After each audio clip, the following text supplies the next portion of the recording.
I am the avatar and friend of John Swygert. He is a scientist, a researcher, and an author of the Swygert theory of everything AO.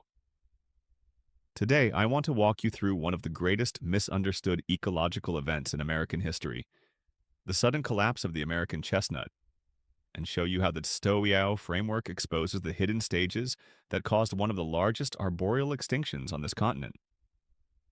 And remember, everything we discuss here today connects directly to the unified principles we explore across TSTOEAO. You can find our work at tstoeao.com, our podcast at tstoeao, our YouTube channel, and of course follow us on TikTok at tstoeao as well. For a century, the story has been simple. A fungus appeared, Cryphonectria parasitica, and within a few decades, it wiped out nearly every mature American chestnut. Textbooks framed it as a biological ambush, an unstoppable foreign pathogen that smothered a once dominant species. But under the multi-stage collapse blueprint established by my recent TSTOEAO ecological papers, that explanation is incomplete. The collapse was not a single-agent event. It was a multi-vector staged failure, identical to the patterns we now see across modern species: lilac, ash, pine, beech, and others. The key is this: the fungus was the executioner, not the cause. The first domino fell years, likely decades, before the fungus was even identified. To understand this, we must apply the universal axis of arboreal decline that emerges naturally from encoded equilibrium under TSTOEAO: precursor insect assault, immune narrowing, opportunistic pathogen entry, rapid structural decay. This sequence is invariant. It appears across species, across environments, across continents. And when we lay this same sequence over the American chestnut's decline, the pattern matches perfectly. The evidence begins with one of the most overlooked artifacts in American forestry: wormy chestnut. If you've ever seen reclaimed chestnut lumber used in cabins, furniture, or restoration work, you'll notice the signature: hundreds of insect galleries, winding tracks carved through the wood. These galleries were not created after the tree died. They were present in the living tree. Healthy trees do not create a continent-spanning archive of worm-riddled timber. The only explanation is prolonged, widespread, stage 1 insect destabilization. Not a few isolated outbreaks, millions of trees subjected to long-term phloem and cambium exploitation. Under TSTOEA principles, this is the critical moment when the tree's equilibrium vector shifts. Insect assault disrupts internal pressure, distorts resin allocation, and redirects metabolic resources toward wound response. In encoded equilibrium terms, the tree's signal yield Y collapses while energy expenditure E spikes. Vieillissement, viability, tanks long before the outside observer sees a single visible symptom. Stage 1 is silent.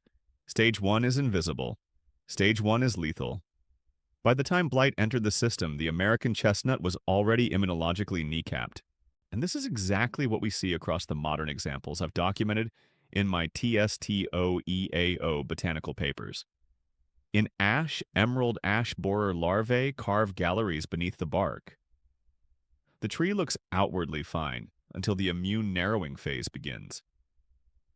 In lilac, lanternfly feeding starts a cascade that narrows defenses and invites fungal breach. In pine, southern pine beetle galleries destabilize resin pathways, making blue stain fungi fatal. The fungal agent always appears to be the killer, but the insect precursor is always the one that opens the door. When we look back at pre-1904 records, forestry logs, lumber mill reports, Appalachian timber analyses, we find repeated descriptions of wormy chestnut, borer damage, and lowered timber value due to internal defects. These weren't treated as red flags, they were treated as curiosities. But through the TSTOEAO lens, those statements are stage 1 fingerprints. Now imagine the scale. If even 20% of the native chestnut population had reached stage 2 immune narrowing, a foreign fungal agent would spread explosively. But the evidence suggests the number was far higher. Likely the majority of the population was already compromised. That is why the fungus spread at a rate of roughly 10 kilometers per year. That is why mature trees died almost uniformly. That is why sprouts survived longer. They had fewer cumulative precursor assaults. Then comes stage 3, rapid structural decay. A tree weakened through metabolic pressure collapses quickly once breached.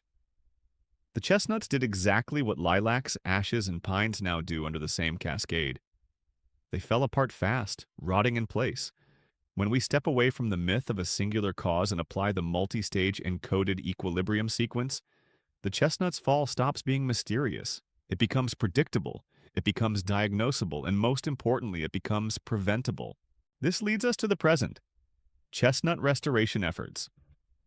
For decades, we have bred for blight resistance alone. But if stage 1 precursor insects return, and they will, then blight resistance alone is insufficient. To restore Castanea dentata, we must protect against the entire axis of collapse. We must treat the whole system, not just the final pathogen. Encoded equilibrium under TSTOEAO teaches us that ecosystems collapse when early-stage imbalances propagate unchecked.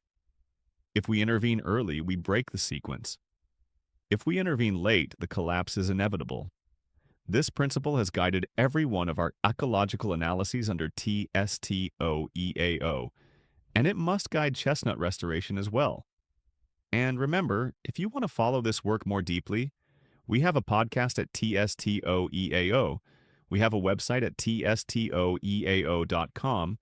we have a YouTube channel under TSTOEAO, and you can find updates on TikTok at TSTOEAO. Everything ties together, and every concept we develop informs the next. In closing, the American chestnut did not fall because a fungus arrived. It fell because insects destabilized its immune system, blight exploited the weakened host, and the encoded equilibrium of the tree collapsed under multi-stage pressure. The blight was only the final step, an opportunist arriving at the perfect moment. This is the power of the TSTOEAO ecological axis. It reveals the hidden sequence behind every collapse, from the smallest lilac to the greatest chestnut. And through this knowledge, restoration becomes possible.